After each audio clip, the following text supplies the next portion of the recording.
Hello, Fit Fam, and welcome to In Bed with the Fitness Industry. I'm Nathalie Lacombe, your coach and Cupid in the success of your career and your business in fitness. And welcome to already season 4 of this podcast. Thanks to you, the incredible listeners and fitness pros and wellness pros that listen to the phenomenal guest that generously share what you can do, what we are doing in order to have successful and sustainable careers in fitness. They will be sharing this season tricks to help you and reflections to help you be successful, whether you're working locally, nationally, or even internationally. We're taking the podcast a little bit on the road this year.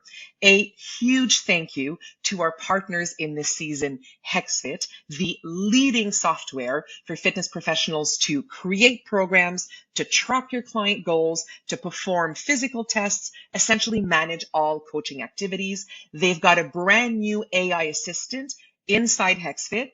And couldn't we all use an assistant from time to time to be successful in our businesses? So it'll help speed up your program creation, your client messages, and the alerts that will be there for your clients or for you. HexFit has also generously given us a 40% discount for your first 3 months. Have a look at the show notes for the link or reach out to me directly. It'll be my pleasure to connect you with them as phenomenal partners in this season. Enjoy listening or watching to the podcast or the video, whichever one you're taking the pleasure of doing now, and I look forward to connecting with you soon.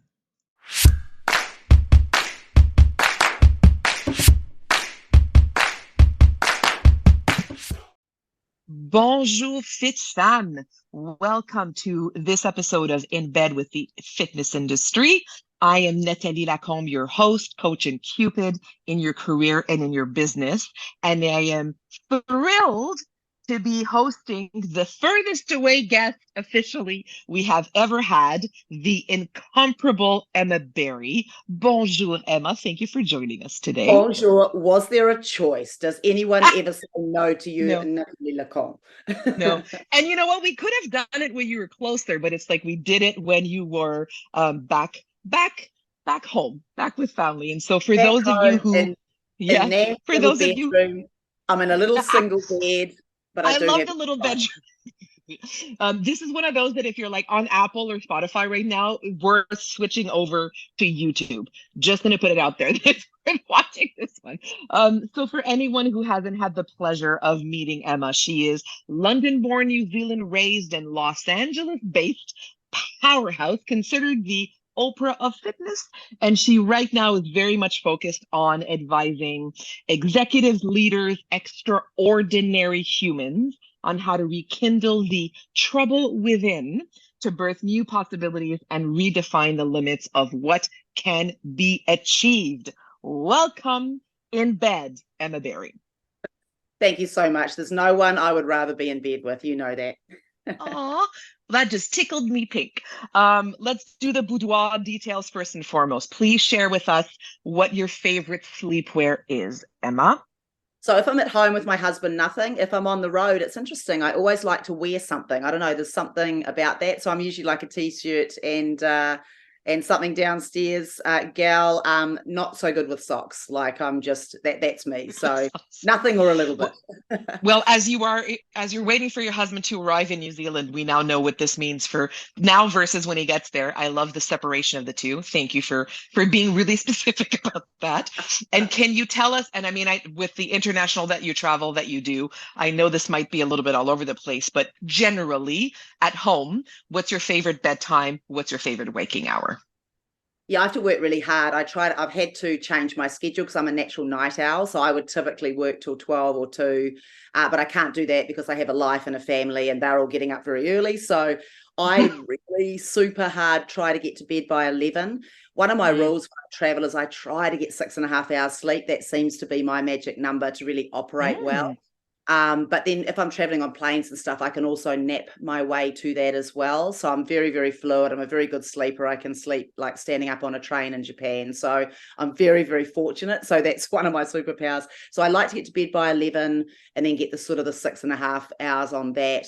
I can be a bit fluid. Anything with a 4 and it's not good for me. If I ever have to get up for an airport run to 4, it's not good.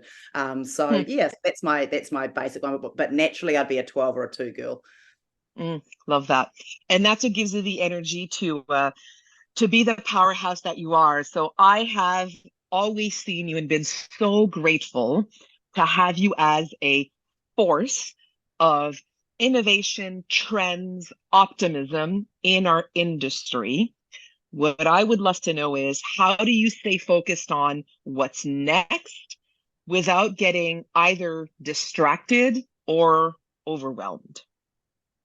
Yeah, it's a really super great question. I live a lot of my life with a foot in two camps. So I'm very, very strongly obviously embedded in the fitness industry, but I'm also very aware of what's going on in the world because we're a very young industry. We're actually only about 50 years old.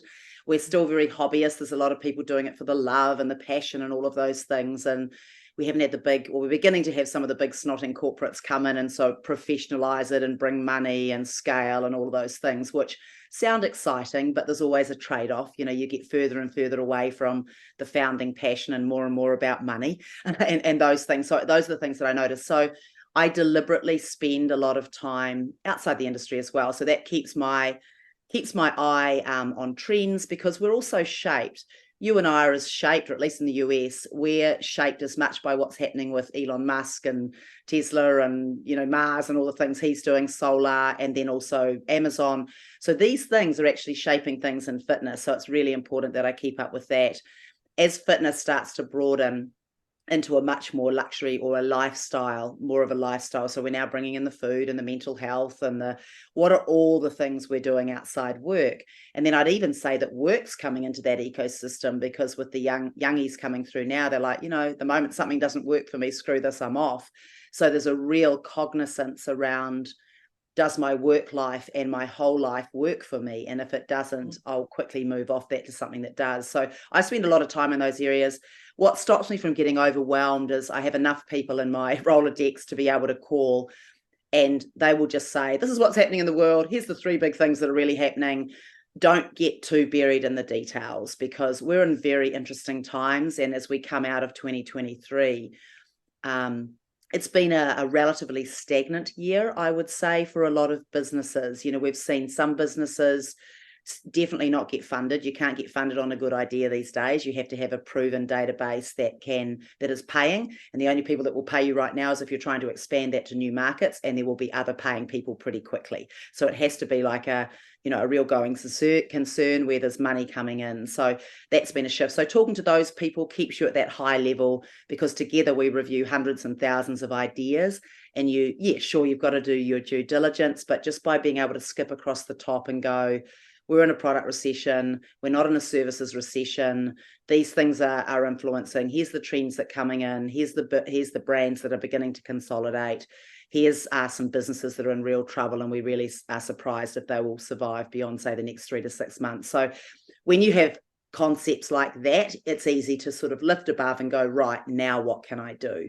And then on the things that you decide to really dig deep on, then you get into the details. So and then I'm just a doer. So I find that by doing, like, just as a general practice, when you do, you're not sitting in the fear of what if. You're actually trying something and you're finding out for real in the market if it's true or false.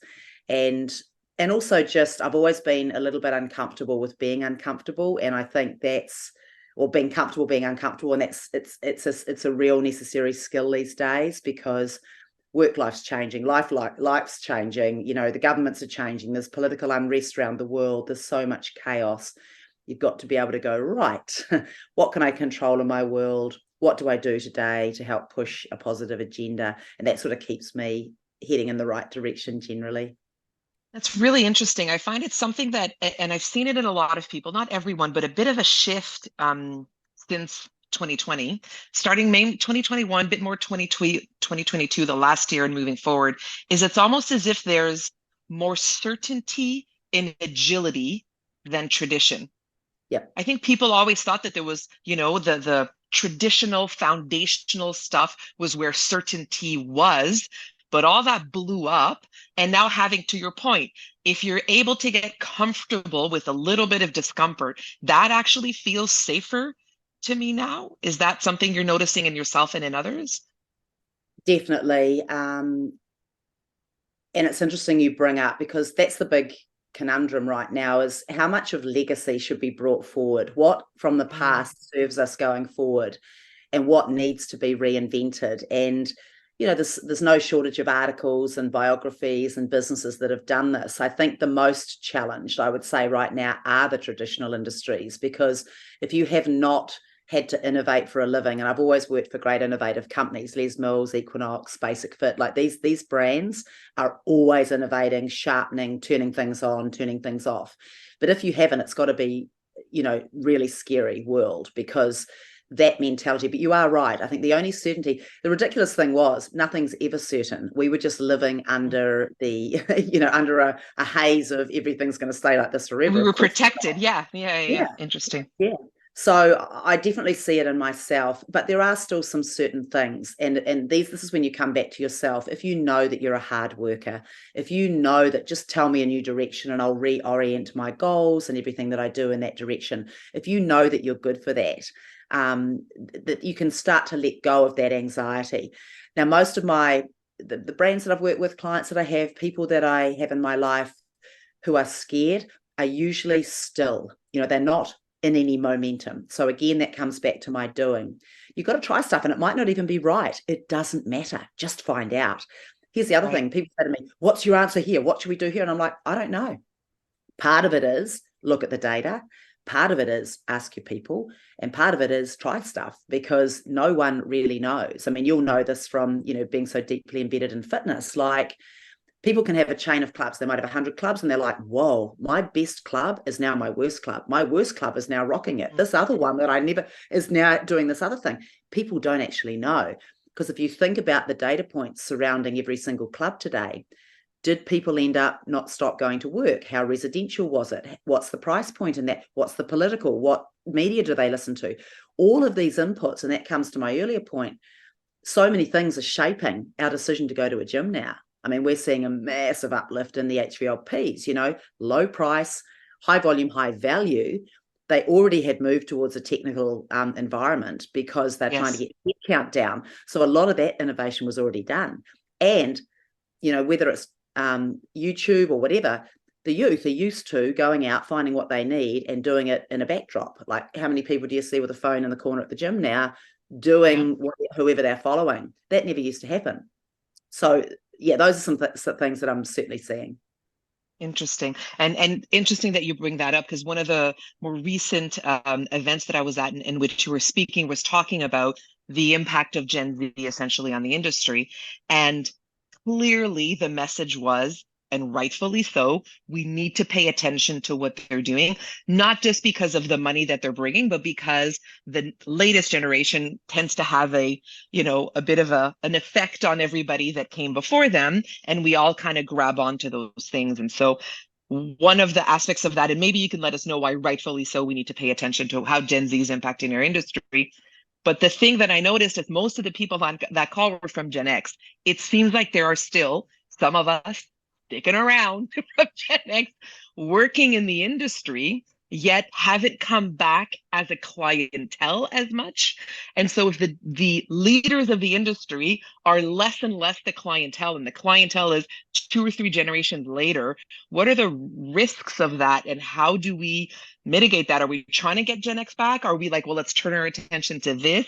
So I know that was a lot of questions. I guess my first one is, why should we pay attention to Gen Z coming into as a clientele and as some of the employees in fitness? Right. So many angles to this question. So I'll just start with a couple of comments. First one is, the boomers, if you look backwards, and this is why I spend so much time in just trends generally, if you look backwards, boomers were probably the first generation to overstay their welcome. Now, I don't mean that in a horrible way. I just mean with modern medicine and CEOs now running into their 70s and in 80s in some cases, and I'm not judging that. every generation comes along for a reason. There's evolution, and it has been designed, I guess, in the experience of being human, that, we kind of have the boomers, and then they make way to the X's, and then we make way to the millennials. You'll remember very acutely when the millennials are coming, they don't want to work, they're also, whatever. So we did all of that, and in they came, and now we're absolutely obsessed with the Gen Z. So all this it's a passing over of the purse to the next generation that's going to be earning. What's interesting about Gen Z is that, and I laugh because I've got 3 Gen Z kids, I am the bank of Gen Z, so I am paying for Gen Z. They might be frugal and all the rest of it, but, it's still thing.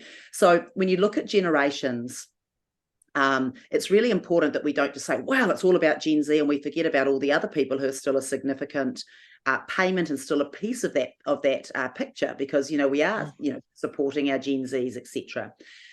So that's one thing, is just the generational change. So we're in that now. You could say that we've been a little bit asleep at the wheel. We've kind of had, how many movements have we had? I mean, yes, we've had a pandemic, but we've also had Me Too. We've also had the woke generation. Now we're having the unwoke generation. I mean, there's just there's anxiety in the world. However, the facts remain. Gen Z, as a cohort, now are sort of bringing into our industry about 70% of the money. By 2030, it'll be 80%. So the point is, that's where the money is. So, or where the money's coming from. Now, it's not to say we ignore these other generations, but you have to keep an eye on that, because if you want to exist in another 10 years, you have to move with the times. So that's one thing. Another thing around it is, don't feel isolated if you don't happen to be as old as a Gen Z. We're all affected by Gen Z trends. We're all affected by, we're beginning to take a deeper understanding in sweatshop, child labour, human trafficking, all the things that when the Gen Z look at something, they look straight through corporate bullshit and they say, I'm not going to buy that, because though that's a nasty corporation, or they make their money this way, or they're crooked, or they cut corners, or they do something that we don't believe in. They're very quick to do that. What we'll find is, as a society, we are all being affected by that thinking. They're actually quite activist. I've just got back to New Zealand, Māori Party, there's been a lot of politics here. The youth are beginning to take the torch very aggressively, very assertively. They have a voice, and they're very elegant and eloquent and all of this. And they know how to use it. They understand, they understand the technology to make it loud. Yeah, and they're calling bullshit. So when we talk about Gen Z coming into the fitness industry, it's the same with millennial. A lot of us, whether we were millennial or not, we're millennial minded. We became more technologically savvy. We became less happy with our work environment if it wasn't working for us. These are things that generation brought in, that we were swept along with as well. So the fact that we might not follow the same TikTok stars, or we might not know the vernacular they're using, and we certainly can't understand their texts, all of that, you know what I'm saying? It's like sharply Gen Z, but also they're shaping our world. They're calling bullshit. There's certain issues that are going up. There's a way, and they're the ones that will lead us. So it's important to know that if you want to be here and future generations that are paying your bills, you also have to make sure that you're refreshing enough that if your future customer is Gen Z and that is what you're going to be relying on, of course, you have to start adjusting things. So in the fitness industry, a bunch of people have done some great research around this. Les Mills is the one I mainly research, because they did this early and hard and deep and broad, very, very global. We know that it's experience. People are seeking experience. They're speaking experience. They want good purpose, real. What is the real reason you're here? And if it's just to fleece my wallet, then bugger off. They are the generation that are quite happy to dupe, what we call duping. Like the Lululemon, they did a great, I love this example. There's a whole lot of Lululemon lookalikes, because, you'll pay 120. I mean, this, it's a Canadian brand, so 120, 140, 160, bucks for a pair of leggings. There are lots of ripoffs. And I love it when Lululemon came to downtown LA and they said, come and swap in all your dupes. We'll switch you one of ours for one of your dupes. Come in and get the real thing, because they know that in time they'll be able to switch that, forward. So there is a business reason behind it. But that just brought people out in droves. So what that generation is saying, they're price conscious. They look for a certain thing. And if they can get the real thing under new terms, they will do that as well. No to corporate bullshit. Yes, I have a voice. The moment something doesn't suit me, I'll be off. I want access, not necessarily ownership. And I think that's a very interesting thing, because I hear a lot of people in the club market saying, oh, we're back to pre-COVID levels. We've got the same number of members, or we've got the same revenue. And I'm like, beware, because they're not the same.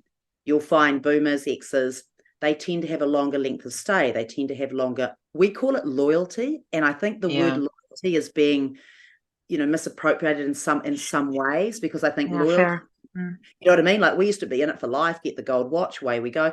You couldn't be at a more gig approach now. Like, we are in subscription model mode. I will flick left the moment you piss me off. You know what I mean? Like, there's, and it's not, that's not, and it about doesn't make me disloyal. I think it's Absolutely. a very heavy term to use. It doesn't make me disloyal. It makes me savvy.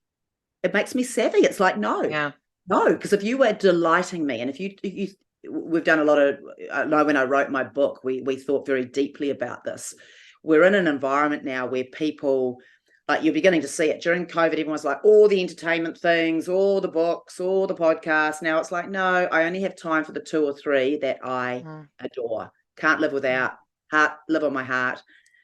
So that's where we're at. You can't be liked anymore. You've either got to do a service that people need and they don't think about it, cleaning your teeth. You've got all the hygiene factors of your life, right? Then you've got anything that has any emotional load in it.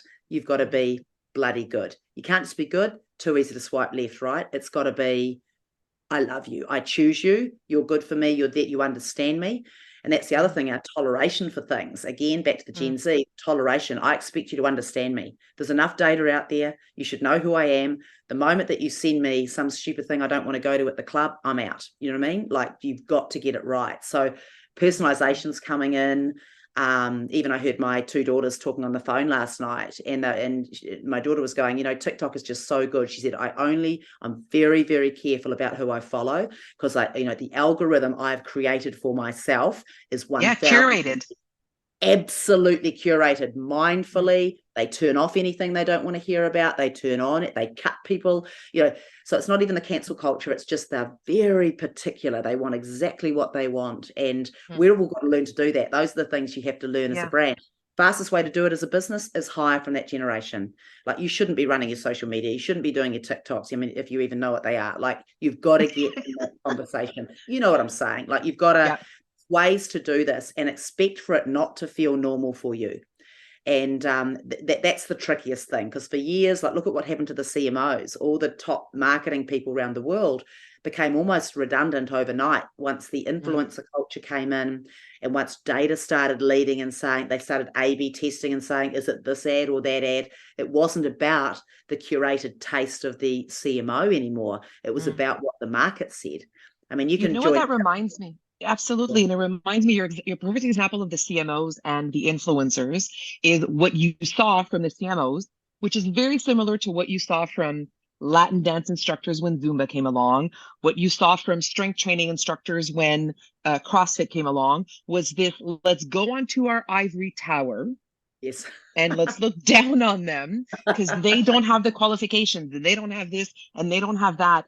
And to which I said, I mean, enjoy your ramen noodles on the ivory tower, and it's going to be lonely up there, instead of, you know what I mean? Like, being a part of it, learning from it. They have things that they do well. We have things, like this collaborative approach versus scarcity approach. I hope this is getting us to learn and finally be like, I do what I do best, and not be threatened by that, but rather be curious about it and let them do what they do best, and let's work together.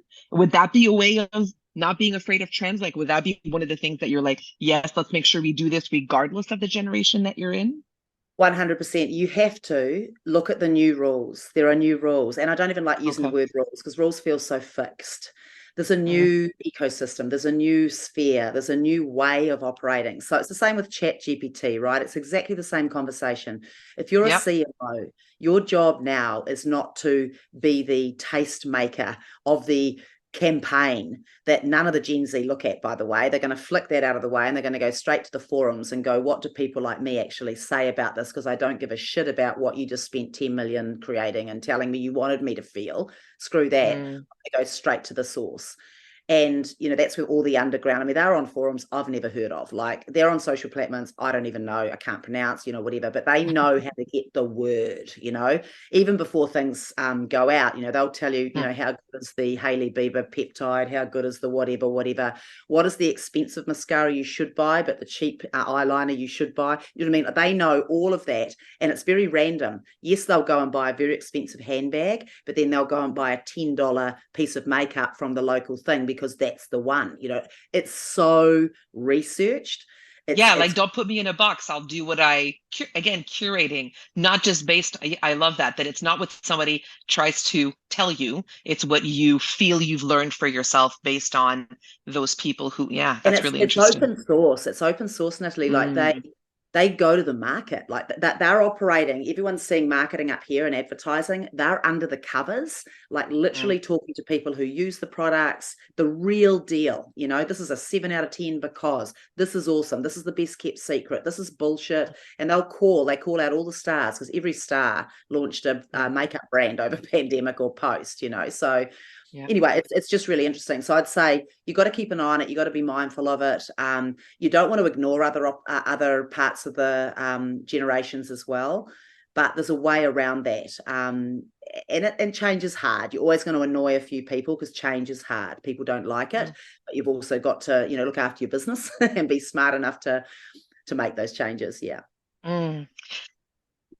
With that, talking about change is hard, and being somebody that's been at the forefront of accommodating, making it accessible to those in the fitness industry and now plenty of other industry. You recently launched your new business, Trouble Global. Can you please tell us what inspired you to create it and how it will be troublesome for us and for everybody else? Yeah, thanks. So Trouble Global is something I launched about I started working on it halfway through 2023. So it's a culmination of everything I've done before. So what's the biggest difference is I now have a business team. So I, like you, we've worked very hard. We've worked for wonderful big organizations. We've worked out on our own. We've tried to help as many people as we can. And when I sat down with my now business manager and I just vomited my life story, she said, trouble. She said, you're just trouble. Your whole life, you've been in a little bit of trouble. It's, corporate trouble, like just everything, socially, personally, like everything you've done has been a little bit of trouble. So we started delving into that. So today I'm professional trouble. Like, I have a healthy disregard for the status quo. I believe that things don't have to be as they are today. Whenever someone gives me a rule book or a playbook or anything like that, the first thing I'm looking for is how to break those rules to either make it better or question it. I've been called a black hatter in my time, oh, you're negative, you're this, that, and the other. And it's like, no. I'm trying to edit better. And part of that is to look into the white space and the black space of any given topic, issue, challenge, whatever it is. So my brand is, it's doing the same thing. So, and what actually, the final straw into why I did it was coming out of COVID. I mean, you definitely felt this in Canada. You guys really went through it, but coming out and going, oh, holy shit, we're in a recession. I should probably go and get a real job. Like, fuck it. Let's go get a real job. So I interviewed, with 3 amazing brands we all know the name of, brands we love, all going somewhere, amazing roles, innovation, like everything that I love. Went to the interviews, went really well. And then 2 things happened on their side. They all opted to restructure in a different way because of the times. It was not a great time. We knew this from Good Soul Hunting, from executive search as well. People aren't really hiring right now. Structures were sort of coming down a little bit, collapsing.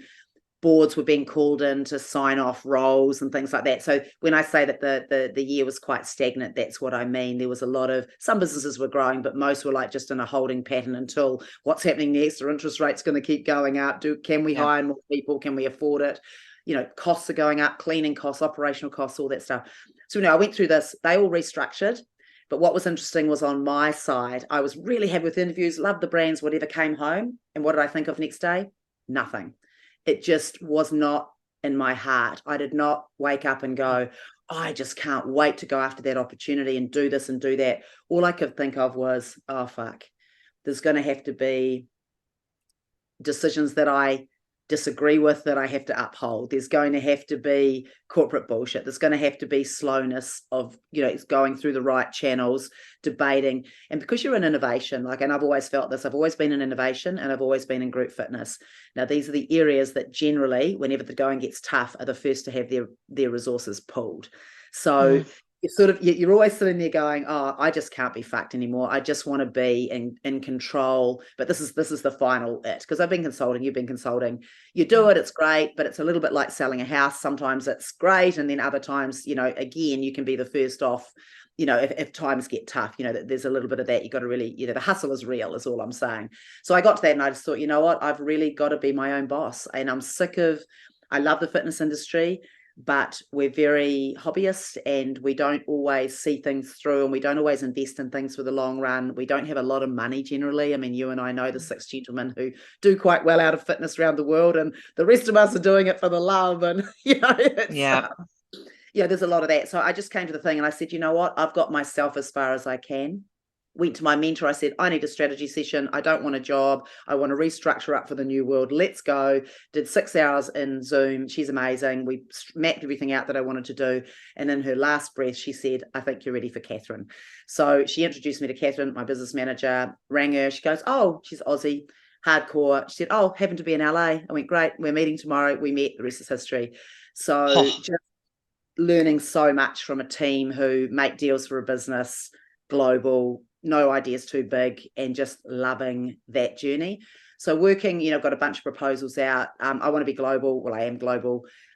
We've got kids just finishing school. So my dream is to be geographically free, to be doing big, exciting, innovatively well-funded deals with people who want to move fast, do cool shit, and are very eclectic. I'm very, just because that's where all my interests are, people are open to creating new things. So that's a little bit about Trouble Global. Very exciting. Got the Trouble Show launching next year. So show, speaking, consultancy, events. I co-work with a lot of people. I go to shitty events and I'm like, hey, let me come in and make this a bit more enjoyable than whatever that shit show was.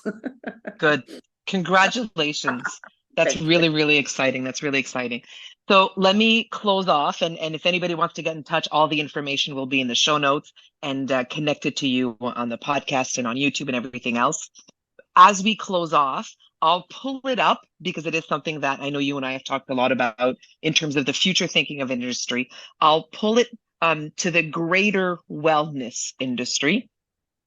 As you look into 2024 and you see what the leaders are doing and you see what the opportunities are, what inspires you about the wellness industry? Yeah, well, those feelings are consistent. I know that we're in the best industry in the world because we are inherently good. We are here. We have bodies, we have thoughts, we have feelings, we've got social needs. We are the meeting place for all of those. So hand on heart, I never want to leave this industry. I do see it in a broader scope, though. It's not just fitness, and I don't think we do ourselves a favor just talking about that thin sliver. It's not cool. We've already converted the 15% of the world or whatever who give a shit about fitness and actually enjoy it. The rest don't. So we have to think differently. It is in a broader sphere. We know that what's great about the Gen Z coming through is that they are very me focused. Yes, they're anxious, generation anxious as well, but they're very me focused. They've come in with that wellness gene, that expectation, which I think is very positive. And I think it's well balanced. Yes, hiking in the outdoors. Yes, something indoors. Yes, something I can take with me. Yes, something affordable or something that I value. Yes, something with my friends. Yes, mastery. So I think all of those things operate in our industry. What I also love about our industry is the gig approach that you can take to it. And that's probably one of my big themes, is that I think people should think about is, if you want a varied and interesting life, and perhaps you don't want whatever a corporate job's going to look like in the future, and I don't know what that's going to look like, because you've got to stand on top of whatever the new CMO is required, which is taking all the data points, taking all the cool things, and then creating something cool, which isn't a campaign you came up with. It's an articulation of all the data points and a really cool thing. It's kind of that. It's how do you stand on top of ChatGPT and go, right, now that I'm getting 80% of my writing done, research done, whatever, what can I do with that? So it's the same thing in our industry, is how can you look around and go, I either want a really fun, varied job where I'm running around and maybe I'm doing some classes, and maybe I'm on the front desk, and maybe I'm walking a dog, and maybe I'm doing some other things. And if I want a life, and maybe I want to travel the world and do those things and hook onto a platform that allows me to click in and out. Think Uber for fitness, like that's coming. We know that that's coming. So I would say that, and then just, continue to have an absolute obsession with accelerated learning. We're in an education revolution. I mean, I'm sure you're feeling it when you are. Certifications are down. People going to university are down. It's up in some places, but people are like, I want it hard. I want it fast. I can be a gourmet chef by Monday by watching TikTok. How can you get on those passions and really start learning? Because through that, you start seeing new opportunities. So we are in the best fitness industry in the world. Business models are changing. Expect larger companies with far bigger wallets than we have ever enjoyed are beginning to come in and go, Jesus, there's a whole lot of engaged people over there. Let's go and swallow that database whole and bring that into our ecosystem, because they're really engaged people over there, really exciting, really going for it. And so I think the assets that live within our industry of passion and being able to speak and command a room and get people excited, and because we're inherently a good industry, all of that stuff is still relatively untapped in a corporate sense. If you think about it, fitness is, we're still opening a gym. The studio still looks the same. The gym, sure, we've switched out. There's a few more, strength training stuff and a few less cardio things, but really, is it really that different from the 80s? I'm not sure. These are the questions that I wake up with every day. And then probably my biggest piece of advice around this, and it's something that's been quite disconcerting for me, but it's very important, is what do I actually believe? Why do I believe it? And does believing that belief serve me going forward? Because if it was just a hangover from what my parents told me, or what my religion told me, or what my politicians told me, or whatever, does it serve me? And I think you've got to get comfortable thinking about those things, because if it doesn't work for you, get off it fast. I think we're just really good at staying in a slightly losing situation for a very long time, where there could be a way to win quicker. Yeah. So that's what I see for fitness. There's so much possibility. It's going to come up, not in ways you might have expected it, but start to just say, I want a career in this. I don't know what it's going to look like. I'm going to look to the market for inspiration. I'm going to keep learning and meeting people and doing stuff every day to help stuff, because those are the clues. Those are the breadcrumbs that take you to your next thing. Keep learning, meet people, and do. Yeah. Got it. Thank you very much, Emma Barry. You are so absolutely generous in your genius, and I'm grateful to count you as one of my people. And I wish you a phenomenal time back home, and look very much forward to the time where we can hopefully do this in the same bed. But in the meantime, incredibly grateful for your time today. Merci beaucoup, mon ami. Thanks for having me. Love to you.